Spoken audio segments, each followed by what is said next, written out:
అసలు రాఖీ పండుగ అంటే ఏంది? రాఖీ ఎందుకు కడతారు? ఒక దారం చేతికి కట్టగానే అన్న చెల్లెల్ని ప్రొటెక్ట్ చేస్తాడా? నీకు అసలు స్టోరీ చెప్తా విను. రాఖీ అంటే కేవలం ఒక దారం కాదు, రక్ష అంటే ప్రొటెక్షన్, బంధన్ అంటే ఒక బాండ్, అంటే అన్న చెల్లెల మధ్య ఉన్న ప్రేమ, నమ్మకం, ఒకరికొకరు సపోర్ట్గా ఉండే బంధాన్ని గుర్తు చేసుకునే పండుగ.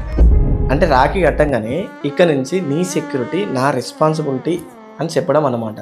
అవును, కానీ ఈ మాట చెప్పడానికి ముందు సిస్టర్ గిఫ్ట్ కూడా అడుగుతుంది కదా, అది అసలు రాఖీ పండుగలో మోస్ట్ ఇంపార్టెంట్ ఎడిషన్. కానీ దాని వెనకాల చాలా ఇంట్రెస్టింగ్ స్టోరీస్ ఉన్నాయి. వాటిలో ఫేమస్గా చెప్పుకునే కథ శ్రీకృష్ణుడు ద్రౌపది కథ. ఓ సూపర్. శిశుపాలుడిని వధించే సమయంలో కృష్ణుడి వేలికి గాయమవుతుంది. సో రక్తం రావడంతో ద్రౌపది వెంటనే తన చీర కొంగు చింపి ఆయన చేతికి కడుతుంది. కానీ ఆ చిన్న గెస్టర్ వెనుక చాలా పెద్ద బాండ్ ఉంది.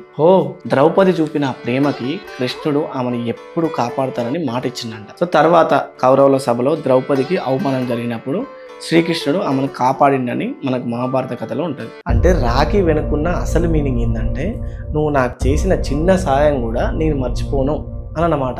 ఎగ్జాక్ట్లీ. అండ్ అంతేకాదు, ఇంకొక ఇంట్రెస్టింగ్ స్టోరీ కూడా ఉంది లక్ష్మీదేవి అండ్ బలిచక్రవర్తి గురించి. సో విష్ణుమూర్తి బలిచక్రవర్తి దగ్గర ఉండిపోవడంతో లక్ష్మీదేవి పాతాళానికి వెళ్ళి బలిచక్రవర్తికి రక్ష సూత్రం కట్టి తనను సోదరిగా భావిస్తుంది. సో తర్వాత విష్ణుమూర్తిని తిరిగి వైకుంఠానికి పంపమని కోరుతుంది అనమాట. సో అప్పుడు బలిచక్రవర్తి లక్ష్మీదేవి కోరికను నెరవేరుస్తాడని కథ. అంటే రాఖీ కట్టి గిఫ్ట్ అడగడం మాత్రమే కాదు, కొన్ని స్టోరీస్లో రాఖీ కట్టి హస్బెండ్నే తిరిగి తీసుకెళ్ళిదా. అంతేకాదు, ఇంకొక కథ కూడా ఉంది.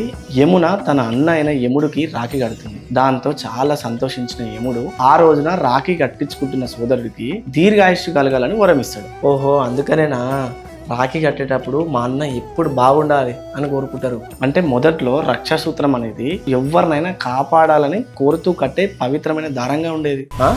అవును, అయితే ఇప్పుడు మనం చూసే అన్నా చెల్లెల రాఖీ పండుగ ఎట్లొచ్చింది మరి? కాలం గడుస్తూ పోతూ ఉంటే ఈ రక్షాసూత్రం ఏదైతుందో అది అన్నా చెల్లెళ్లకు ప్రేమ, రక్షణ, నమ్మకానికి సింబల్గా మారింది. వావ్. అంటే రాఖీ కేవలం ఫ్యామిలీ రిలేషన్షిప్స్నే కాదు, మతాలు, పరిస్థితులు దాటి మనుషుల మధ్య బాండ్కి కూడా ఒక సింబల్ లాగా మారిందనమాట. సూపర్. సో అర్థమైంది కదా, ఇది ఈ రాఖీ ఫెస్టివల్లోని అసలైన బ్యూటీ. అంటే రాఖీ కట్టడం అంటే కేవలం చేతికి ఒక దారం కట్టడం కాదనమాట. అవును, నీకు నేనున్నాను, నాకు నువ్వు ఉన్నావు అని ఒకరికొకరు గుర్తు చేసుకునే రోజు. సరే, ఇంత హిస్టరీ విన్నాక నాకు కూడా ఒక డౌట్ వచ్చింది.